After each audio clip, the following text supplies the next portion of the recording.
Hello, everyone. Welcome back to the Bold Business Podcast. I am so excited for our special guest that we have today.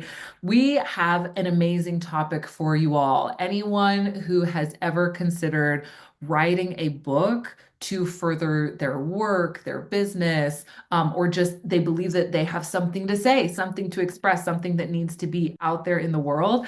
This episode is for you. We have a really special guest, Meg Calvin, who is here in the studio, the virtual studio. Woo! Welcome, Meg. We're so happy to have you here.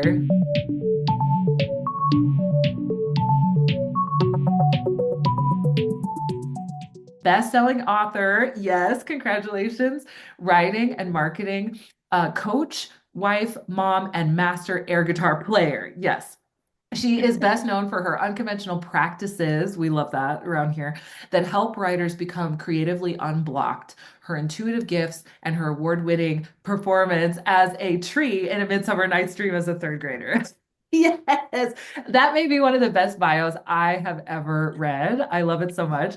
Thank you for being here. And I just love your essence. I love your spirit. I love your passion for what you do. Can you tell us a little bit, just to kind of get us started off, tell us a little bit about your business journey. How did you come to being a Mm. coach for writers and someone who can help people to really take off with their writing?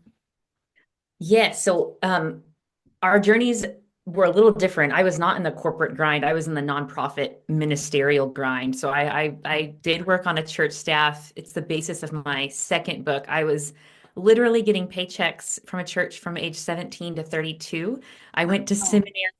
Yep. So I was I was a minister. I loved focusing on curriculum development and then building healthy nonprofit volunteer teams. And um, and so looking back, I realized that that time served and my soul definitely agreed to do that. mhm. And it was mostly, this is probably normal for entrepreneurs, high Mhm. achievers. I was mostly showing up every day in the divine masculine of hustling and grinding and pushing and forcing and just Mhm. had the subconscious story running of, am I enough? Do you love me? Proving and defending every day. And Yep. so when I was 26, I went to a somatic Enneagram retreat with my grandmother, who was a missionary and a very big part of my reason for going into ministry. And on that retreat, it was very healing. The facilitator asked me as an Enneagram 3 with a 2 wing, Meg, if there was, what is something you could do all day and you would feel pleasure, but even if no one was there to applaud you or even know that you did it, and you'd Mhm. want to wake up the next morning and do it again. What is that? What is that thing? And for that seems like a simple question, but for an Enneagram 3, the achiever performer, that's a massive question that a lot of us don't Yeah. even know. And thankfully, because this facilitator was so good at what she did, and this was on day 3 of a 3-day retreat. So I had done the transmuting and the cleansing of all the trauma and Yeah. pain. I was able to answer it, and it came to me so clearly. And it was, I want to write. It's writing, and I want to be a mom. And the next 2 years, I did those things. I wrote Wow. my first book was based on a seminary paper that I wrote, and that happens a lot with writers. They'll have a former keynote talk or a sermon. They'll have something that they thought, oh, this is what it's done. I already used that. It's like, no, no, no, that's not done. It wants to grow into a book, and that's what happened to me. And so that was 2017. My first book got picked up. That opened the door for speaking at conferences. And when I began to do that, other overly religious holy rollers, recovering people pleasers would come up to me and they'd whisper that there was some shame that they had a book idea, but they had so many limiting beliefs around Mm. marketing and monetizing and trusting their desires as safe. Mm. So that was 2017. And that broke my heart because I realized all these healing transformational books are stuck inside of highly religious people whose dogmatic views are now blocking those books. I have to do this. It pissed me off. It became Mm. my why. I have to do something about this. So I did something about it. So that's what I do now is release these transformational life healing books Mhm. from, I can use the term from, I think, light workers, these Yes. people that were, I want to help their brand shine brighter. I want to help them shine brighter so their positive healing influence affects more. Oh my gosh, I love this so much. This is beautiful. Whose idea was it? I have a few questions, but whose idea was it to go to the Enneagram retreat? Was it your grandma's idea? Yeah, it was my grandma's. I Yep. love that. Oh, Yeah. that feels like a Yes. soul moment right there. That's so great. 100%. Yes. And it's so interesting as we talked a little bit before we started recording about like your human design and your astrology as well. And you shared with me that you're a 1-3 profile, right? And I was just hearing that so clearly in what you described. It's like you needed to explore for yourself because the 1-3 is a personal destiny. It's like you need to explore for yourself this new tool and art form and expression form of writing. And then because you shone with that, then other people could be like, oh my gosh, can you help me? I've seen you do this for yourself. Can you help me? This is so 1-3. I just love seeing the human design and the astrology like really shine in how people show up. So good. So good. Oh, I'm so glad that you lead with that because Mhm. that's so pivotal, those Yeah. tools to entrepreneurship. It's Yeah. the tactics and the principles of sales funnels and sales calls and marketing and onboarding and building a team and all the things that is pointless if the leader isn't aware of how they're wired. Exactly. Oh my gosh, I couldn't have said it better myself. That is so true. And I think that probably what you and I both do in the way that we support our communities is starting from a place of authenticity, right? We're helping people to start from, well, who am I first? And that is the personal destiny. I'm a 2-5, so similar destiny. Who am I first? And then we figured it out for ourselves, and then we help other people. And then from that place, everything else can grow. So, oh, it's just so aligned. I love this. What is the 2-5? So the 2-5, the 2 is the hermit, excuse me, and then the Oh, okay. heretic. And then for you, the 1 is the investigator, right? And the 3 is they say the martyr, but also I like the name the explorer. That's another one that people use. So you're the investigator explorer, I'm the hermit heretic.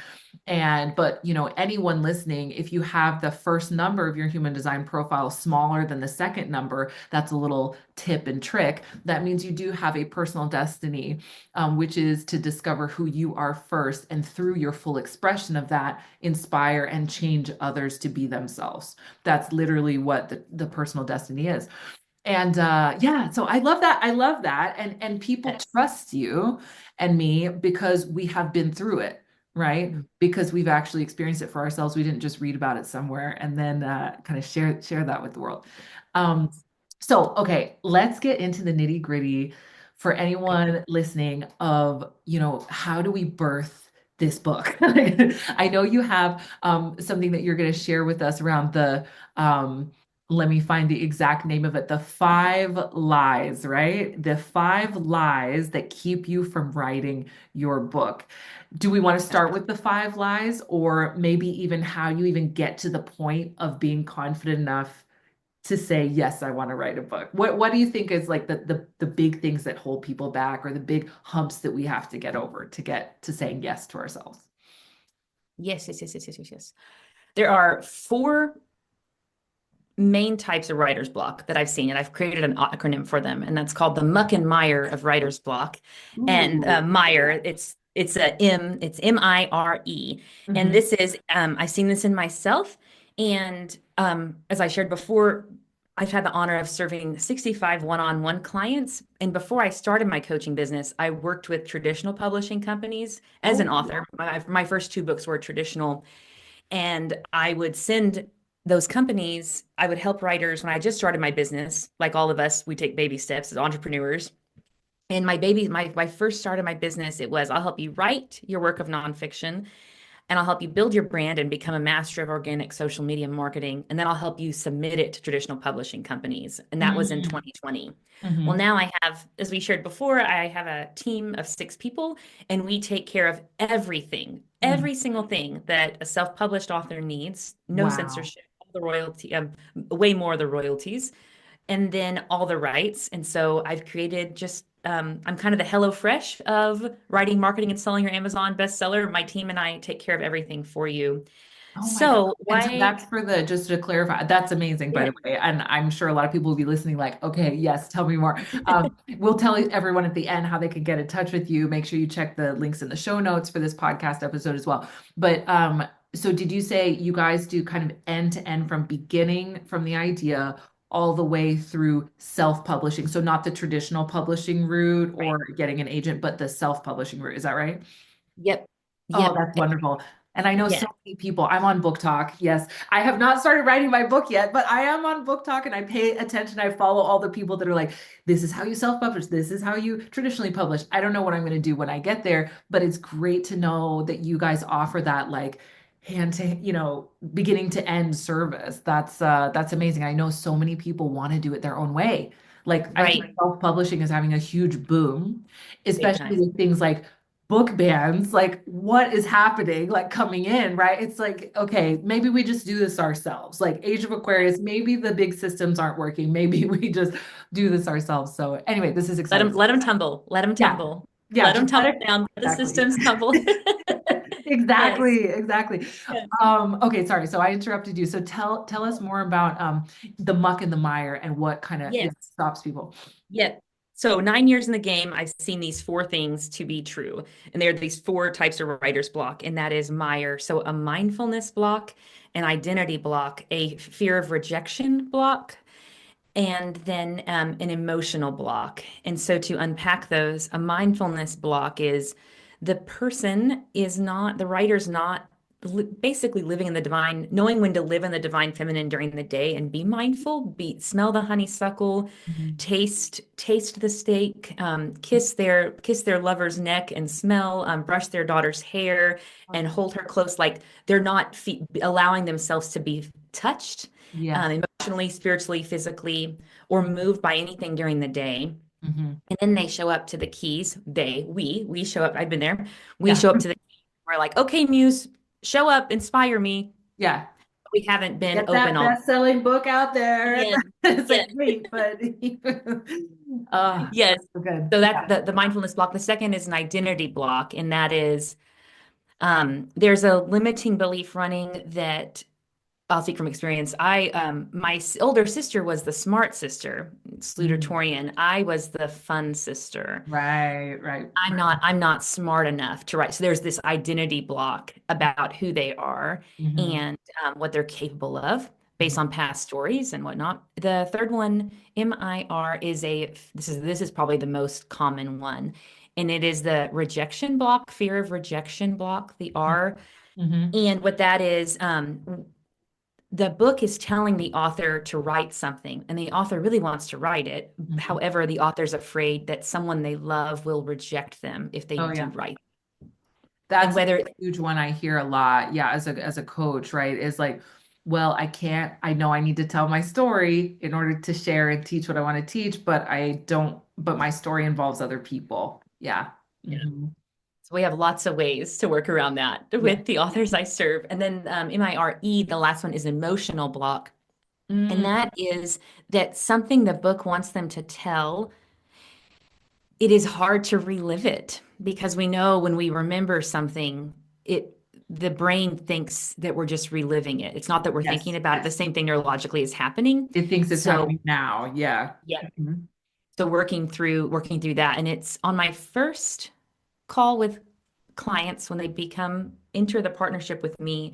We do an intuitive exercise and I ask 10 questions. Mm. And they're really quirky and unconventional, weird woo-woo questions, but authors always have the answers, regardless where they are on the spiritual spectrum. Mhm, mhm. Now, the final question on that intuitive exercise is what is one thing the book wants you to tell, but you're afraid to tell it. Mm. And every time, every author knows exactly what that thing is. Yeah. And so, yeah, so those are the, mindfulness Wow. block, and, identity I did. block, Mm. rejection block, and then emotional block. Those are the biggest hurdles Mhm. that we get to work through to Yeah. birth a beautiful book. And I have to, it's coming to me to say that that thing that they're most afraid to say in the book, Mhm. sometimes it doesn't even end up in the book, but we have to deal with it and Yeah. sit with it and transmute it in order for the book to become what it needs to become. Mm. Mhm. So, Yes. yeah. Oh my gosh, this is beautiful. First of all, I love an acronym. So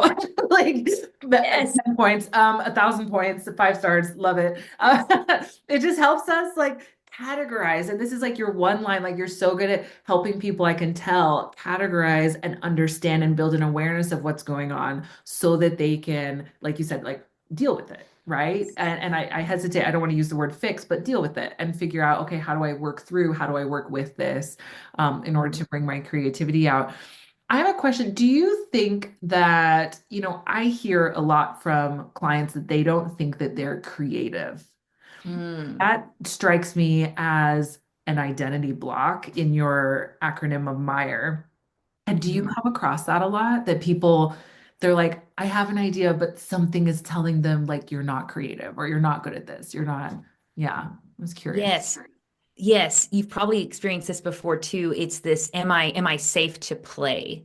Mm, Because creativity is all play hmm. and it's all divine feminine energy. Yes. And there's a time for the divine masculine in writing your book, and there's a time for the footnotes, endnotes, and the structure and formatting and Yes. just pushing, like showing up to write even when you don't feel Creative. inspired.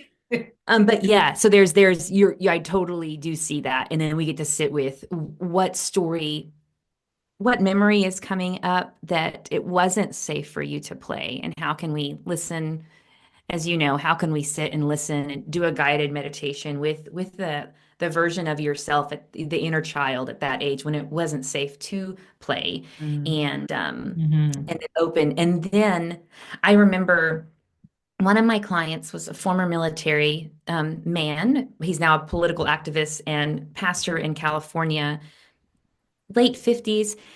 And he was an amazing writer, wrote sermons, was writing his book, but was experiencing this time of deep writer's block. Wow.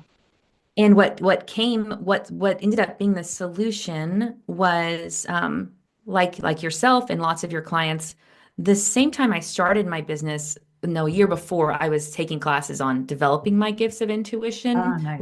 which are the basis of my business. And this client is workaholic, like so many of us. Hmm. This client, he was showing me a picture one day of a black and white picture of some men on his street, and they were playing on a porch. They were playing instruments, Mm. and a voice came to me, divine masculine side, back right, and slapped me on the head, and it said, "Ask him who the guy on the stand-up bass is." And I said, Wow. who's this guy?" And he goes, "Oh, that's my dad." And I could feel there was some heavy energy in that answer. And I said, "Oh, was he a storyteller like you?" And this was 4 years ago, so I was new, and only been in coaching for a year. Mhm. And I was so scared. I could just feel like, you're going to have to be bold and ask this client Yeah. is paying to collide with you, so you Yeah, need to ask the questions no one else will ask him. exactly. Yeah. Was he a storyteller like you?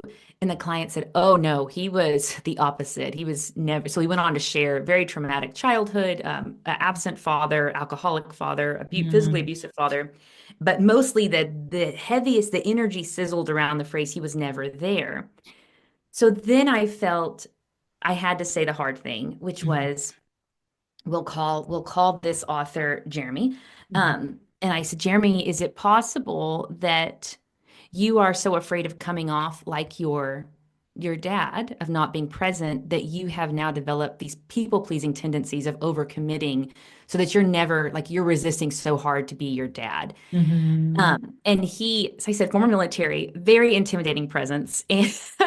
And he got that touched something in him. And he said, "I studied pastoral care. I have been through so much therapy. What do you, don't be getting up in my Kool-Aid like that." He was What a reaction. so, so Whoa. angry. And I just breathed and self-sourced my own safety and Yeah. realized, oh shit, I think I did touch something that Yeah. needed to be talked about, Mhm. because he couldn't keep his promises to himself about the book. Mhm. So I let him leave the call angry, and telling myself, I'm okay. I don't need this. I'm not my client's messiah.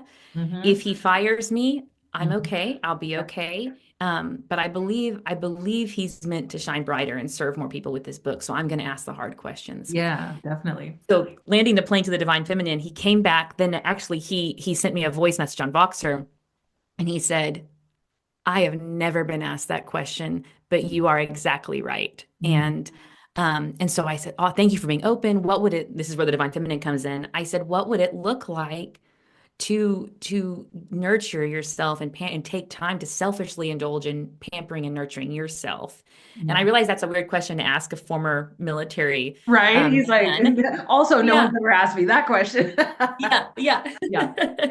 So anyway, it turns out he's a flautist, and he hadn't played in a long time. So what his routine changed to was not only he brought, Carl Jung says, until we bring the subconscious to the conscious surface, it rules our life, and we'll call it fate.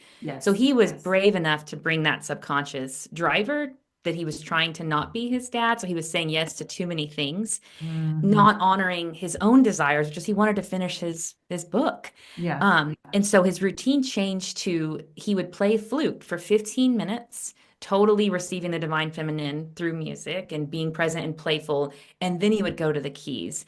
And there was by the time he played the flute for 15 minutes, all the needs and the preferences of other people and their opinions of what he should be doing, they quieted and he was able to show up to the keys. But it was totally that Wow. divine feminine move. And Yes, yes. And that happened because you trusted your instincts on how you could help him to unlock his creativity, right? And like you said, there's this muck and mire, there's these things that we believe about ourselves subconsciously that are probably holding us back from writing our book. And what's important is to bring it to the conscious. I love this because I think that what you do to me it sounds very unique and sounds very um, deep, spiritual, transformational for people because of course, when they think, okay, how am I going to write a book? They're probably thinking, like you said, the structure, the topic, the niche, the, Mhm. the structural elements, but you're helping to unlock the magic. You're actually helping to say, yeah, you want to write a book for a bigger reason. There's Mhm. something that needs to be birthed and expressed through you, and you help them to unblock that. Oh my gosh, I love that story. Amazing. Thank you for sharing that. I know a lot of people will probably resonate with that as well. Um, Overcommitting. I think I definitely can as a Libra and a Libra South node, overcommitting to a bunch of different things. There's two projects I have on now that are really behind, and like the guilt of that, right, can be such a block to creation and feeling free and in flow. And I've started picking up my practice again with my cards and my crystals and meditation, and it just opens up. It's like you could just let go of the guilt and the worry about letting people down and start keeping those promises to yourself. Oh, yes, yes, that's what I needed to hear too. I love it. Yes. Yes. Yes. So I want to ask you about so you shared with us your beautiful acronym, which is such a great reminder. I hope everyone goes home and journals on this for themselves or meditates on this, as they're thinking about, okay, I want to write this book. What's holding me back? What needs to be brought to the conscious? What about your 5 lies that keep you from writing your book? Is there anything there that you want to, yeah, share with us as well to help us unlock more of this, as you say, divine feminine presence? Yes, yes. So the first lie is it's not the right time. Ah, yeah, that's like my number one. I Yes, already know. I yes, haven't heard the rest of them yet, but yes. yeah. Okay. Totally, totally. Yes. And this is your listeners will know if the they've brought the subconscious stories to the conscious surface, and Mhm. the book and spirit is telling them hibernate this until 2027. Yeah. That's my third book. The first draft is going to be done this Friday, but spirit has told me this needs to come out in 2027. So Wow. we're going to workshop it. And anyway, so Hmm. different than these subconscious stories is not the right time. Yeah, I think So we can feel the difference, right? I feel like yes, if we really tap yes, in, we can feel the difference between it's not the right time versus I'm procrastinating. There's a right. Well difference. Yeah. said. Mm. Yes. So on a coming from the entrepreneur lens, from Mhm. that perspective, the best way to grow your online business, in my Mhm.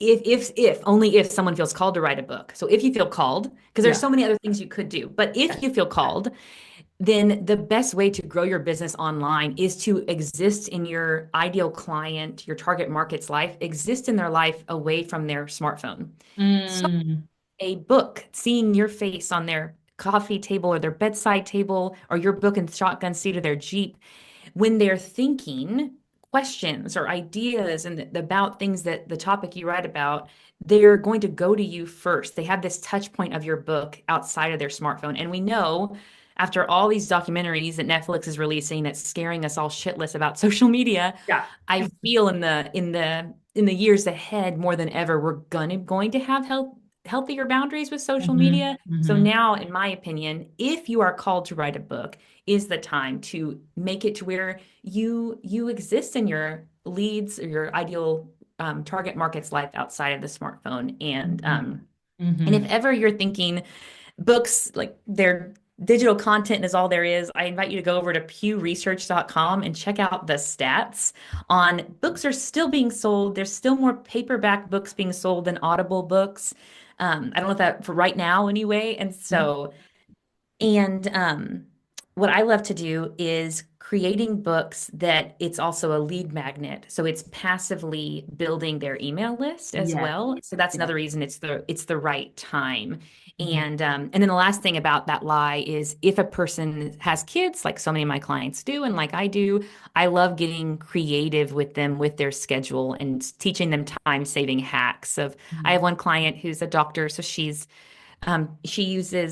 dictates, she's dictating her whole book. And so she's driving and she's talking her book into being. So there's lots of hacks that we do to work around the busy schedule so it is the right time. Right. I love that. And it's kind of the if you build it, they will come kind of concept. Like if you know now it's the time, then all you have to do is figure out how, right? The how Right. is gonna, Yes. that's possible, but if you know it's now, let's go for it. Okay, amazing. What's number two? Mhm. The next number two is the lie is my work is not original. Or another way to say this, that book's already been written by a big name author. Yeah, I hear this a lot from people. A lot. Yeah. Hmm. And what I love to say to this lie is that anytime an author listens to the book that's chosen them, because I believe there's divine energy in myself as the partner and coach, the author, and there's also divine energy in the book. It's an entity on its, an Hmm. idea within their belly, that Yes. it's an entity on its own. And so if it's chosen you, it is it has it, I believe it wants to come through you. And as soon as you teach through your scars and your perspective and your style, and you, even if you're saying similar things, you're creating it in a whole unique way. So now we have information curated differently. We have a different lens, style, perspective, your unique scars that only you have that you're teaching through. We Hmm. now have a whole new experience. Hmm. So that is my answer to that lie. I love that. I have a follow-up question on that, Okay. that I've always wanted to ask a writing coach specifically. Okay. I think it was Elizabeth Gilbert in Big Magic Okay. wrote, you know the one I'm talking, yeah. So she wrote, and I read this years ago when I was wanting to write my fantasy novel. She said, if you don't write the book that has come to you, that it will go to someone else. And I remember viscerally disagreeing with this. Like in my heart, I was like, no, no. But I'm also a very open-minded person, open to all possibilities. What do you think? Yes, I was just reading the same thing in Samantha Faye's book, The Awake Dreamer, and there have been Oh, studies where musicians, yeah. famous musicians, they had a song idea, they didn't write it, and they heard it on the radio. And there's one story in her book, I can't remember who it is, but the artist jumps out of bed at 3 a.m. and his wife's like, "What are you doing?" And he's like, "I have to go to my studio and write this song, or else Prince is going to sing it a month from now." And so there is this Yeah. that is out there. Man, I'm like you. There's a part of me that doesn't want to believe it, so I think I have to try as a sacral authority on human design. Yes. I have to just trust that Yeah. it's okay if I don't agree with Hmm. that. Hmm. I would say that I think we're all aware of the needs of the collective consciousness, and Yes. so maybe it's talking to people similarly. Yeah. But I'm like you. I don't for some Yeah. reason. I don't want to believe that. Me too. And Me too. Yeah, I just don't believe it. And I'm just gonna stick with that because it makes me feel better about an idea that I got in 2017 that I haven't written yet. So I'm like, I'm not gonna see this book anywhere else. yes, Sheer yes. willpower, okay? But yeah, I am going to get to that. For those of you who have been following my journey since before Cosmic Queen, you know about that. Like, I actually wrote the first few chapters and released them in like a gamification thing a few years ago, and it was really fun. But I haven't actually written the rest. Anyway, I love that. Thank you for your take on that. Okay, and what is number three? Lie The number. third, yes, the third lie is my desire to write my book is egotistical. Ooh. Mm-hmm. And the rebuttal I offer for that and had to work through myself is that I believe that the book ideas choose us for two reasons, and both reasons are equally important. I don't care what Christians say, they're equally important. And that the reasons they chose you is one, to give you the pleasure and the healing of writing it and releasing it. Mm-hmm. And it show if it's speaking up louder, if your idea is speaking up louder, it's because it believes you are capable and the stars are aligning and things in your life are open, that now is the right time. Mm-hmm. And it's also speaking up for the second reason that it's chosen you, and that is we know from quantum physics, we know from all things woo-woo spirituality, we know even know in Christian scripture that we're all connected. Mm-hmm. And so if the book idea is speaking up louder, it's because someone outside of you, Mm-hmm. their need is for your book to help them, and they need you. They need your specific scars, your specific style, your specific quirkiness, your Yeah. specific formatting. They need you to Mhm. write it. And so because their need is growing, the book idea is talking louder. And so Mm. when we come home to this is in service to myself, but also in service to others, Mhm. that quiets the lie of this is egotistical. Mhm. And yeah, I love that. I love that take on it. That is, I think that will help a lot of people to, yeah, that'll click. That'll click. Number four. number four is I can't write a book. I can't sit still. I'm an Um, extreme high energy extrovert. I can't do Sounds like my manifesting generator's third lines. Like, yes. Okay. Yes. And so when I'm working with someone who has this story, we want to beautifully honor how they're wired. Yeah. And and then there's lots of tricks. So one trick that we do is we adjust their writing schedule to where they are exercising, they're doing cardio right before right time. Oh, nice. And then there's also, like I said, Otter or Speechify. These are tools that you can speak your book into being, and then it plays it back for you. So you can Ooh. be on a treadmill listening to what you just dictated. And so honoring how they're wired and realizing, oh, I don't, there's lots of right ways to write a book. There's lots of creative processes that are, quote, the right way to do it. Mm, I love that. That's a good one for me. I'm a talker, Gemini moon, so like being able to dictate something. You're right, and it's like if there's a will, there's a way, and you're just Yes. showing people multiple ways, and thank goodness for that. Yes. Yes. Lovely. What's our final lie? The final lie is we touched on this a bit, which is the identity, sorry, the rejection block, the fear. So the Mm, lie is I can never write this book, whether it's a memoir or work of nonfiction. I can never write this because I will lose those who love me. right. And if I lose them, I'll be rejected, I'll be alone, I'll be abandoned. And Hmm. so, and how I rebuttal that with others, we do lots of work around that, getting clear if that moment needs to be in the book, Hmm.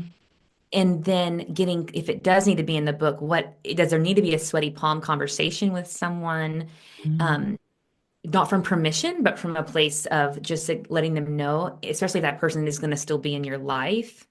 yeah. And then coming home to, okay, if I do lose those people, if I outgrow them, if they orbit away like planets, can I self-source my love, knowing that I just made space for someone that is a better match for me now, energetically and frequency, to come in? Can Mm, I trust that God's got me, and it's okay if this person, if I outgrow them, that is okay. Yes. So that's a big one. Yeah. I bet that's a huge one to work through that takes time and gentleness and support, and yeah, that comes up a lot just on the business side as well, right? Is thinking, well, how dare I, share my story or my side of things, or what are they going to think of me? There's so much of that comes out anytime you're about to be visible and authentic and real. And yeah, and I love that you're supporting people and walking them and guiding them through these lies so that they can ultimately get to the truth of the story that they're here to tell. I mean, so powerful. And I love what you said, in response to the fourth lie about or actually, sorry, the third lie about the, being egotistical, the desire to, you said someone else needs it. And I think that's a huge reminder for everyone as you're considering, starting off or re-jump starting your book writing journey is like, it is about you. And also sometimes it's also not. It's both at the same time. It's like, yes, it's your spirit, your wisdom coming through your story, your truth. And we are all connected. There's a collective unconscious age of Aquarius. Like our stories, like my story is your story, my story, and we need to connect to each other. And there could be someone out there that absolutely has that need to hear your story today. So being of service and recognizing how your experiences are of service is just such a powerful thing. So thank you for sharing this. I'm so inspired. I'm so inspired to go there. Thank you. Are there any last as we close? I could talk to you literally for hours, but I do have to go and pick up my son at some point from Yes. but I wish we had another hour. Are there any other, I don't know, bits of wisdom or advice or kind of actionable things of like start here that you would like to share with someone who is considering writing their book or their first book? Yes. Yes. The first step is always make a decision Mm, and and even if that is not now, mhm, that's a decision. mhm. But being wishy-washy and flaky on your desires, the universe doesn't know what to give you. And so make a decision, speak it out loud, and then know that the book is waiting for you to see it and hear it and love it and trust it. And then once it feels in your energy that you've made a decision, 2026, my book is going to help people. The book will be like, oh, she sees me, she loves me, she trusts me. I'm going to be louder now. Yeah, And then the next step will come to fruition for you. I So love make that. make a decision. Stop being wishy-washy. Yes. Yes. That is the perfect message as we enter Taurus season as well. It's like this year is really not about being wishy-washy. It's about saying yes to the things you know are a yes and no to the things that are a no. Yeah. And if your book is telling you now is the time, once you say yes, I love what you said, things just start falling into place. Things just start working or flowing or coming up, right? But you're ready for it. It's your time. This has been such Yes. an illuminating, healing, like just insightful conversation. I love your take on this. I love what you're doing. I love how you're helping people to birth their creativity and themselves essentially into the world. It's just wonderful. Thank you for being such an inspiration. You're so welcome. I'm just buzzing myself. I feel like this was like for me as well, massively. All of my conversations are. How can people get started with you and your team? What's the best way? I know you have a little special thing for us. And then also, how can they get started working with you? We'll make sure we put all the links, by the way, everyone, in the show notes. Take it away. Yes. So I am a coach that loves offering an hour of complimentary and highly sacred. I know my business coach said, don't call it complimentary, but I always say it's complimentary. I don't charge, obviously, but it's highly sacred. So I love doing an hour exploration call, breakthrough call, whatever you want to call that, Mhm. to get people more clarity, confidence, and direction in their book goals. And Mhm. even if we don't end up in a partnership and my team doesn't end up coming around you, Mhm. you will leave with much more direction and clarity than you had before. So, Oh my God, that's very generous. Amazing. Yeah. yeah, I love doing it. And so I will share that link with you, megcalvin.com/coaching. So I will share that link with you. Thank And you. then I'd love to share with your people the freebie, 5 questions to know which book to write first and whether you have too many ideas, which a lot of entrepreneurs do, because that's how our brain is beautifully wired, Yes. or you don't know, you don't have clarity around your first book idea. Mm-hmm. Everyone who's done this 20-minute video training with the action sheet, they're answering each question. Mm-hmm. By the time they're done, everyone who's done it has had clarity. And I'm so excited because these questions helped me in my books. And so it's Yes. so great to know they also help other people. Oh my gosh, I need that worksheet. That is going to be amazing for anyone who has this overactive, kind of so many ideas. Everything's on the shelf. Which one do I pick off the shelf to get started with? Thank you. Thank you. And thank you for being our guest here on the Bold Business Podcast. This was a fantastic conversation. Everyone, make sure you go and follow Meg on social media, download the freebie, and we will talk to you next time. Thanks, Meg. Thank you. Bye.